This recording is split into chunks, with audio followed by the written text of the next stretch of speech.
Hi guys, I hope we're all doing great. Welcome to another video today. So as you can tell by the title, today I'm recommending you a bunch of books that deal with grief or loss of someone close to us. Before I speak about the books, I just want to give a quick trigger warning if the title wasn't enough. If you're dealing with grief right now, if you lost someone, especially, I know it's like 10 times hard because of what's happening in the world right now. I'm really sorry. If you don't feel like reading about such an experience right now, I completely understand. But I'm recommending this bunch of books for people like me who love to read sad books. I was fortunate enough, I didn't lose anyone close to me to death in the past few years, but I really love reading about such sad books because I get to relieve some stress hormones and some tears. And also for people who actually dealt with loss in their lives, I think this is a book with like a grieving person can be such a good representation and can give you some closure, some good feelings. So this is all. Don't come for me in the comments, please. This is all. And yeah, I hope you're either looking for some representation in a grieving character, in a mourning character, or you want a sad book. And I think these bunch of books are really great. One of the hardest things in literature today is describing someone's emotion, is describing what the character is feeling, especially if it's really sad. And it's really rare to find a writing style that can actually break your heart because it's not easy to deliver someone's emotions to the reader. Anyways, I have 6 books here with beautifully written style dealing with grief in different types. I'm gonna try to explain everything to you. So let's start. That was a long intro. Anyway, the first book I have here is the one of my recent reads, and it's We Are Okay by Nina Lacour. First of all, this cover is amazing. I think I hold this in my first haul. This is the book. It's pretty short if you don't like long books because it's like 230 pages. So it's like really for like a one-time sit-in or a book that wouldn't take you so much time to actually read, although the subject is heavy. So in this book, we're following Maureen, who lost her grandfather. We actually start in the book, we don't know what happened to her grandfather. We just know that there's a bunch of secrets. The timeline that we're following here is her in college, and her best friend slash her ex-girlfriend is visiting her, trying to like cheer her up during Christmas time. And you know, during that conversation, we will know what happened to her grandfather, and we will see how she's grieving and she's mourning her loss, especially that he was like her own family because she has no dad and no mom and no siblings.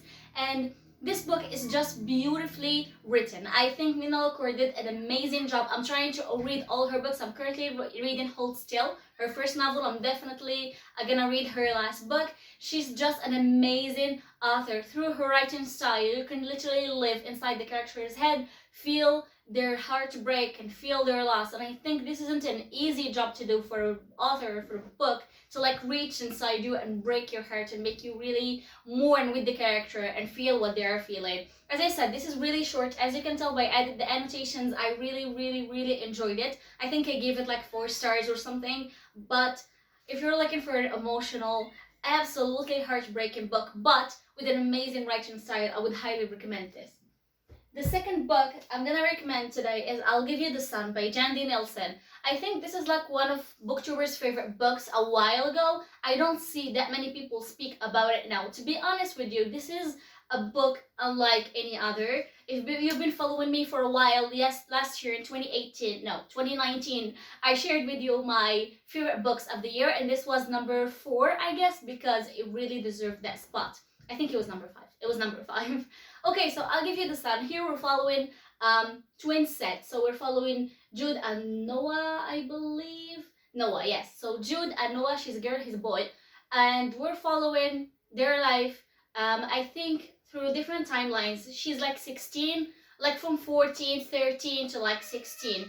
And here they will lose their mom, who was a big part of their life. And what made this book so special isn't only the amazing writing style, because the writing style, as I said, is unlike any other. There isn't like chapters, I believe. It's just like one long ass chapter. I struggled with that first when I was starting this, but I got used to it. The second beautiful thing about this book is that the characters Jude and Noah are both really obsessed with art.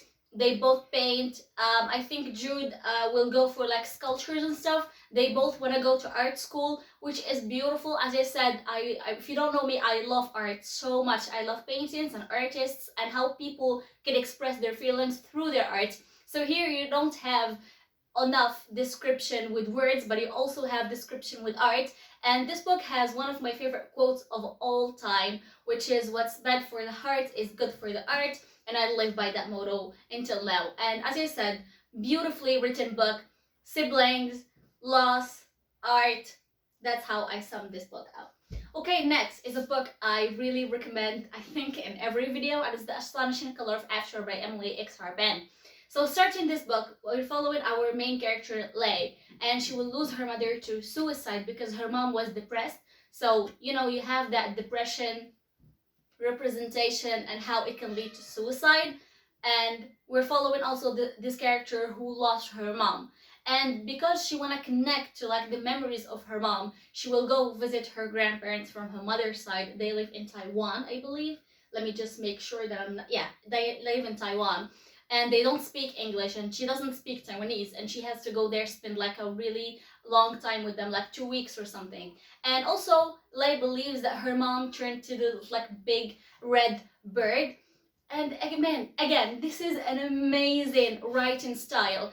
Something that Emily Exarpen did that I don't think any other author did for me is describing emotions with color, because Lei sees her mom as this red bird. Sometimes she describes stuff with colors, with orange. This book has a lot of like red, orange, white, black vibe to it, and it's beautiful. It gets you inside Lei's head and inside her breaking heart who lost her mom. And I think it's, again, beautifully written. I'm gonna say beautifully written about all of these. I mean, you already know this, but it's beautifully written, and it shows you how she dealt with grief. And I think she's just a brave character because she didn't just let go. She just wanted to connect to her mother's roots. She listened to her grandparents' stories about her mom. I'm not spoiling anything, by the way. I'm telling you.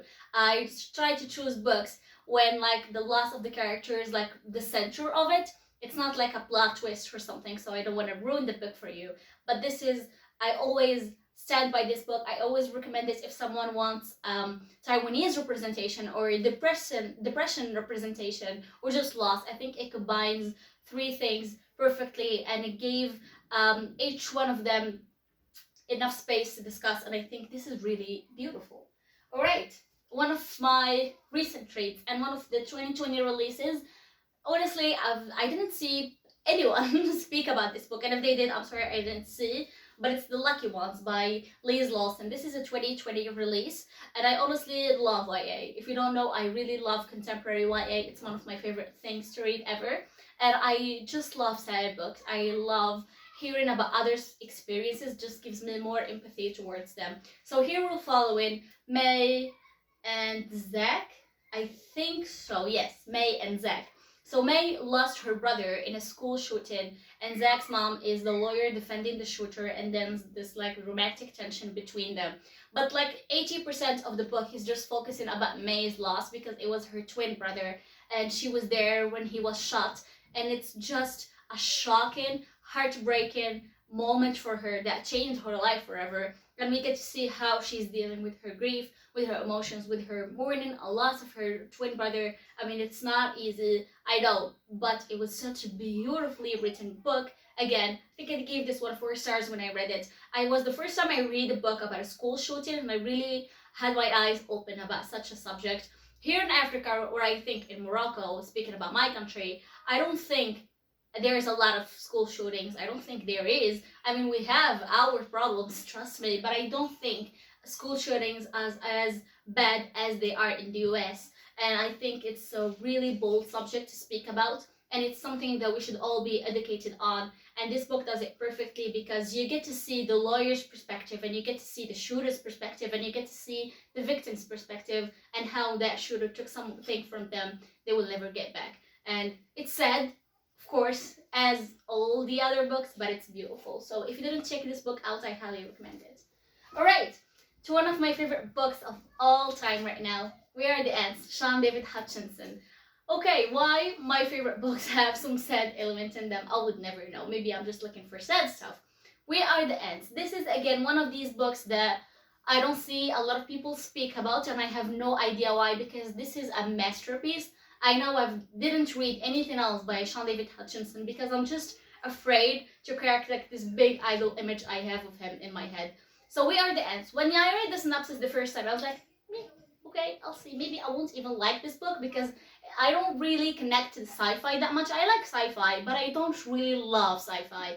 So in this, we're following Henry Denton. And since he was really young, he gets abducted by these aliens creatures that just like take him. He doesn't understand what they're doing to him, what they're speaking to him, and they just like throw him away in the middle of the night again, and he just goes home. And one day, while they're abducting him, and that while he is in their spaceship, he will actually understand that this like big asteroid is gonna come to Earth and is gonna destroy it, and the aliens are giving him the chance to choose if he wants to save the Earth so they can save it or not, and just be done with it. And now reading this or like hearing this, you'll be like, of course I'd save the Earth, but Henry just lost his boyfriend to suicide. His mom is an addict. His brother is such a maniac. His grandmother is living with them and she has Alzheimer's. So his life is a big mess. He's bullied at school because he's gay and he's like retarded, and no one believes that he actually gets abducted by aliens. So being in Henry's shoes, you'll be like, is really Earth worth saving? Is this miserable life worth saving or not? And this book is really deep and really philosophical, but it's also hilarious because between each chapter you have like a page or two of Henry imagining the end of the Earth, and it's the funniest thing ever. So it just like cracks up the mood and motivates you a little to continue with it, although it has some really dark subjects. So this is the plot twist. Will Henry actually save planet Earth or not? This is the question, and it's more than just a question. It's like a really philosophical essay about life, and is it a good life, is it a bad life, and if we were choosing, would we be here or not? And also it's really good about the grieving part because, as I said, he lost his boyfriend to suicide, so it really just bumped him down, and we get to see like how he's dealing, his coping mechanism with mourning and stuff. And I really always try to recommend this book and just slip it everywhere on my recommendations because I think it's great. And now speaking about it, I think I really want to reread this really soon. Okay, the last book I have here is Everything I Never Told You by Celeste Ng. This is a mystery, kind of. It's not like a normal contemporary like the other books. This is kind of a mystery, starting with the sentence, Lydia is dead, but they don't know this yet. So we're following this American Chinese family in the 70s. And one day, like Lydia, their daughter goes missing, and then they will find her later in the lake drowned. So did she do it herself? Did someone do this to her? And we get to see a lot of flashbacks because this is a really good representation about race, about racism that Chinese people get to deal with in the US. And I think this is really beautiful because her dad is like half Chinese and her mom is American, and we get to see what her dad dealt with being with her mom, and her now and her siblings dealing with being American Chinese. So, and there's this mystery part when we don't know what happened to Lydia. But the beautiful thing, and the thing that really got my attention, is the grief, how her family is dealing with losing her, with the investigation that is going on, how everyone is blaming themselves. If they could do this differently, maybe Lydia wouldn't kill herself. I also like that Lydia was really stressed about her academic choices, and this is a thing I can relate to so much. So this is really a beautiful book with a twist of mystery if you don't like just contemporary, like normal contemporary, but nonetheless it's sad, and yeah, it will make you think about death. So these are the 6 books I'm gonna recommend to you today. If you have, please, any recommendation about some sad books or just books dealing with grief, I would love to hear your comments. Don't forget to subscribe to the channel maybe if you like these videos and if you enjoy them. Put a like on if you enjoy the video. Give me some video ideas about the next videos, and see you next time. Bye!